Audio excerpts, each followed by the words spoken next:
పొగడాపు తేనెలతో పొదరిల్లు కడిగేసిన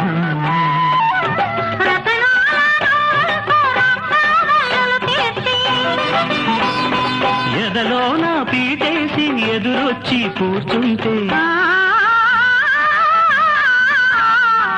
సొదలేమిటే రామ చిలక, సొదలేమిటే రామ చిలక, సొగసిచ్చుకో సిగ్గుపడక, సొగసిచ్చుకో సిగ్గుపడక.